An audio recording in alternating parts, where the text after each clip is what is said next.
ሰሞነ ሕማማት ሰላም ጤና ይስጥልን። እንደምን አላችሁ የተከበራችሁ የኦርቶዶክስ ተዋሕዶ ቤተክርስቲያን አማኞች፣ ፍቅር ሰላሙን ይስጣችሁ። ፈጣሪ አምላክ ከእናንተ ጋር ይሁን፣ ከሁላችንም ጋር አሜን። ሰሞነ ሕማማት ፍቅር የተከፈለ የመስዋዕትነት ሥራ ለተሰራበት፣ የሰው ልጆች ደህንነት ስለተፈጸመበት፣ መድኃኔ ዓለም ስለ እኛ ቤዛ ሆኖ ለመስቀል ሞት ታዛዥም ሆኖ ነፍሱን ስለ ካሰልን ቅዱስ ሳምንት ተብሏል። በተጨማሪም የመጨረሻ ሳምንት ተብሎ ይጠራል። ጌታችን ኢየሱስ ክርስቶስ በዚህ ዓለም በሞዓለ ሥጋው ለፈጸማቸው የቤዛዊነትና የአርአያነት ተግባራት ፍጻሜ በመሆኑ ነው። በዚህ ልዩ በሆነ ሳምንት ካህናትና ምእመናን በነግህ፣ በሰልስት፣ በቀትር፣ በተስያትና በሰርክ ወደ ቅድስት ቤተ ክርስቲያን በመጓዝ ስለ ጌታችን ኢየሱስ ክርስቶስ ሕማማተ መስቀል የሚያዘክረውን ምዕራፍ ከቅዱሳት መጻሕፍት በማንበብና በመጸለይ ሕማሙንና ሞቱን ይዘክራሉ። ቅዱስ ያሬድ በመጨረሻ ሳምንት በየዕለቱ በጌታችን ኢየሱስ ክርስቶስ ላይ የተፈጸመውን ነገር በመስቀል በተመለከተ ያዘጋጀውን መዝሙር ይዘምራሉ። አብስተው ስግደትን ይሰግዳሉ። ሰሞነ ሕማማትን ከሌሎች አብያተ ጾም ሳምንታት ልዩ የሚያደርገው ስርዓት አለ። በኦርቶዶክስ ተዋሕዶ አብያተ ክርስቲያናት ስርዓትና ደንብ መሰረት በሰሞነ ሕማማት ከጸሎተ ሐሙስ በስተቀር ቅዳሴ አይቀደስም፣ ስብሐተ ነግህ አይደረግም፣ ጸሎተ ፍስሐት አይጸለይም፣ ጸሎተ አስተርእዮም አይደረግም። እንዲህም ጥምቀተ ክርስትናም አይፈጸምም። ከላይ የተዘረዘሩት የቤተ ክርስቲያን ስርዓቶች አስቀድሞ በዕለተ ሆሳዕና ይከናወናሉ እንጂ። በተጨማሪም ማንኛውም ክብረ በዓል በዚህ ሳምንት ቢውል ከትንሣኤ በኋላ እንዲከበር ይተላለፋል። ይህ ብያኔ በኦርቶዶክስ ተዋሕዶ አብያተ ክርስቲያናት ዘንድ የጸና ኦርቶዶክሳዊ ስርዓት ነው።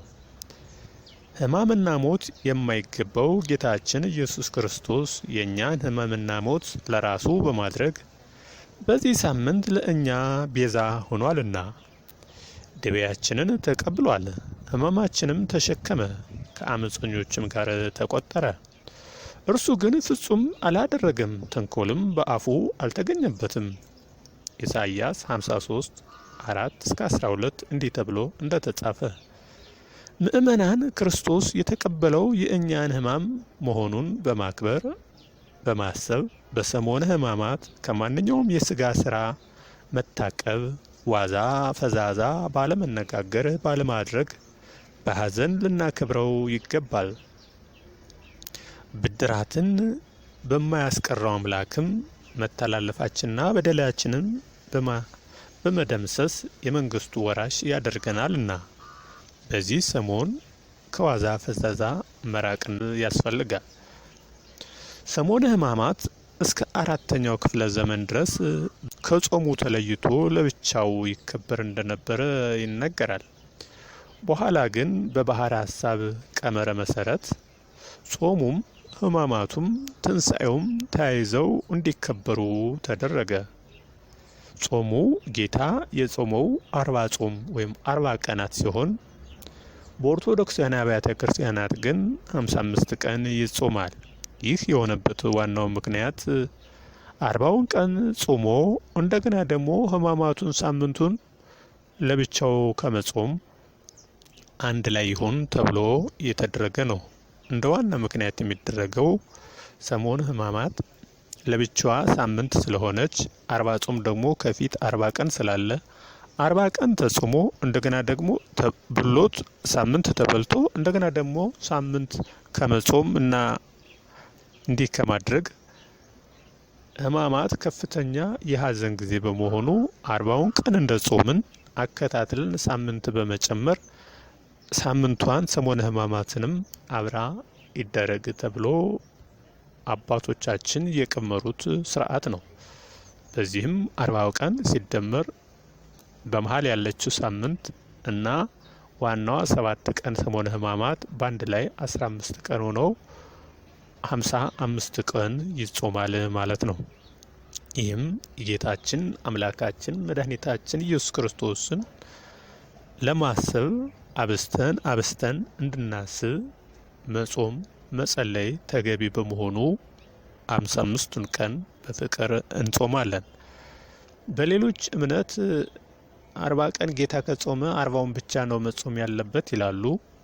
ይህም ተገቢ አይደለም። ተገቢ ያልሆነበት ምክንያት 40ውን ቀን ከጾምን በኋላ እንደገና ብሎ ተበልቶ እንደገና ደግሞ ሳምንቷን ሕማማትን እንደገና ከመጾም በአንድ ላይ ጾሙን አብስተን ብናስበው የበለጠ ከጌታ እንቀርባለን በማለት አባቶቻችን በባህር ሐሳብ ቀመር መሰረት የፈጸሙት ነው። በመሆኑም 55 ቀን 40 ጾም ሆዳዴ ጾም እንለዋለን። ዋናው አብይ ጾም እንለዋለን። 40ውን ጾም በዚህ ምክንያት 55 ቀን እንጾማለን ማለት ነው። በምዕራባውያን ደግሞ ከ40 ጾም ውስጥ የመጨረሻው ሳምንት ሰሞነ ሕማማት ያደርጉታል። ሰሞነ ሕማማት እስከ 4ኛው ክፍለ ዘመን ለብቻው ከተጾመው በኋላ በባህረ ሐሳብ አንድ ላይ ከትንሣኤው ጋር ተያይዞ እንዲከበር ሲደረግ፣ በምዕራባውያን ደግሞ ከ40 ጾም ውስጥ የመጨረሻው ሳምንት ሰሞነ ሕማማት ያደርጉታል። የምስራቃውያን ኦሪየንታል ኦርቶዶክስ ተዋሕዶ አብያተ ክርስቲያን ግን 40ውን ጾም ጨርሰን ከኒቆዲሞስ በኋላ ያለውን ተከታዩን አንድ ሳምንት ሰሞነ ሕማማት አድርገን እናከብራለን። ከነዚህ የሕማማት ሳምንት ውስጥ ጌታችን መድኃኒታችን ኢየሱስ ክርስቶስ በ3ቱ ዕለት ማለትም ሰኞ፣ ማክሰኞና ሮብ ያከናወናቸው የድህነት ስራዎች አሉ። ከነዚህም ውስጥ ጌታችንና መድኃኒታችን ኢየሱስ ክርስቶስ ሰው ሆኖ በዚህ ዓለም ሲመላለስ በሆሳዕና ማግስት ጌታችን ከቢታንያ ወደ ኢየሩሳሌም ሲገባ 2 ነገሮችን አድርጓል። እነዚህም አንደኛ ከቅጠል በስተቀር ፍሬ ያልተገኘባትን ዕፀ በለስ የረገመባት ነው። ሁለተኛ ወደ ቤተ መቅደስ ገብቶ የሚሸጡትንና የሚለውጡትን አስወጥቶ ያባረረባቸው ነው። ቤቴን የግዥ መለዋወጫ ቤት አደረጋችሁት ብሎ የተናገረበት ነው። ይህም ማቴዎስ 21 ከ12 እስከ 17 እና ማርቆስ 11 17 ሉቃስ 19 ከ45 እስከ 46 በቅዱስ ማቴዎስ አገላለጥ በማግስቱ ተራበ የሚል ቃል እንመለከታለን። ነቢዩ ኢሳይያስ የእግዚአብሔር ለዘላለም አይራብም፣ አይጠማም፣ አይደክምም ኢሳይያስ 46:25 እንዲያ ይላል።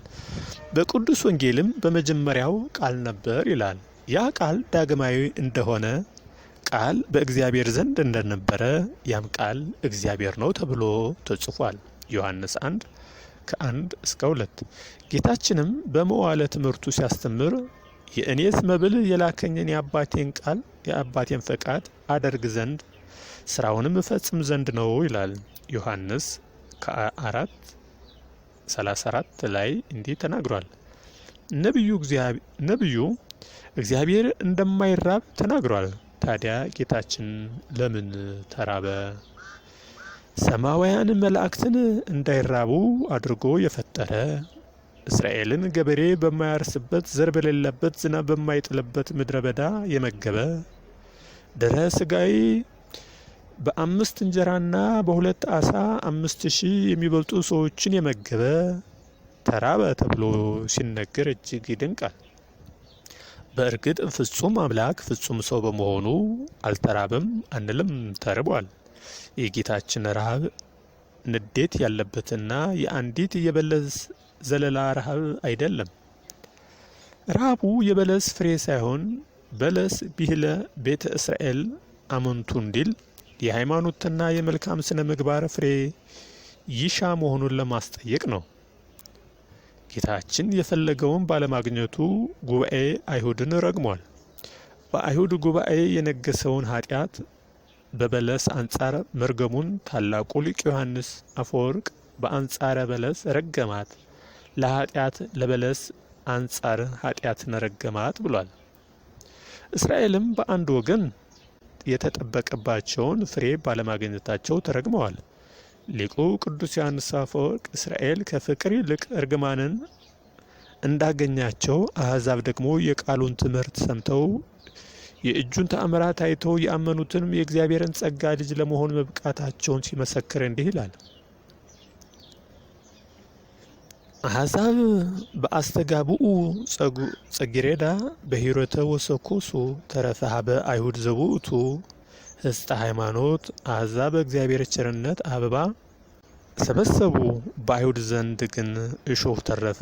ይኸውም የሃይማኖት ጉድለት ነው ብሎ ተርጉሞታል። እሾሁ የእርግማን ምሳሌ ነው። አበባ የእግዚአብሔር ጸጋ ልጅነት ምሳሌ ነው። ዛሬ እግዚአብሔር ቤተሰቦች ጌታችን ወደ መቅደስ ሕይወታችን ቢመጣ ምን ያገኝ ይሆን? ፍሬ ወይስ ቅጠልን? የእግዚአብሔር ቃል ግን ለንስሐ የሚገባ ፍሬ አድርጎ ይለናል። ማቴዎስ 3:8። ስለዚህ እግዚአብሔር ከእኛ የሚፈልገውን የመንፈስ ቅዱስ ፍሬ እናፍራ። ገላትዮስ 5:22 ጌታችን በዳግም ልደት ሲመጣ ከሰው ልጅ ሃይማኖት መገኘቱ አጠራጣሪ እንደሆነ ተናግሯል። የሰው ልጅ ወደዚህ ዓለም ሲመጣ ሃይማኖት ያገኝ ይሆን? ቀጣይ ሕይወታችን በአምላካዊ ስልጣኑ የቃኘ አምላክ በመጣ ጊዜ የእምነት ፍሬ አፍርተን ከእግዚአብሔር ዘንድ እንድንገኝ እንትጋ። ፈጣሪ አምላክ ይቅር ይበለን፣ ኃጢአታችንን ይደምስስልን። እግዚአብሔር አምላክ ከሁላችን ጋር ይሁን። አሜን።